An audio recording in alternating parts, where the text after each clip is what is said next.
Assalomu alaykum guruhimiz a'zolari. Xudo xolasa bugun ishimizni boshladik.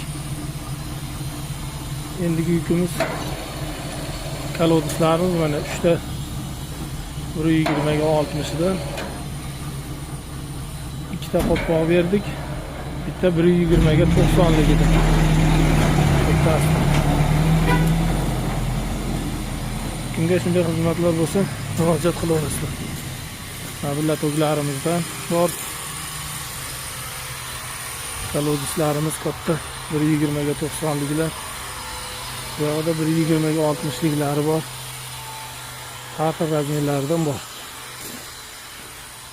25 ga 40 lar to'gimiz. Mana bu yerda kechaga quyilgan latoglarimiz. Pushkalar bilan qurtilyapti, xudo xolasa. Kimga shunday sifatli beton mahsulotlari kerak bo'lsa, murojaat qilaverasizlar.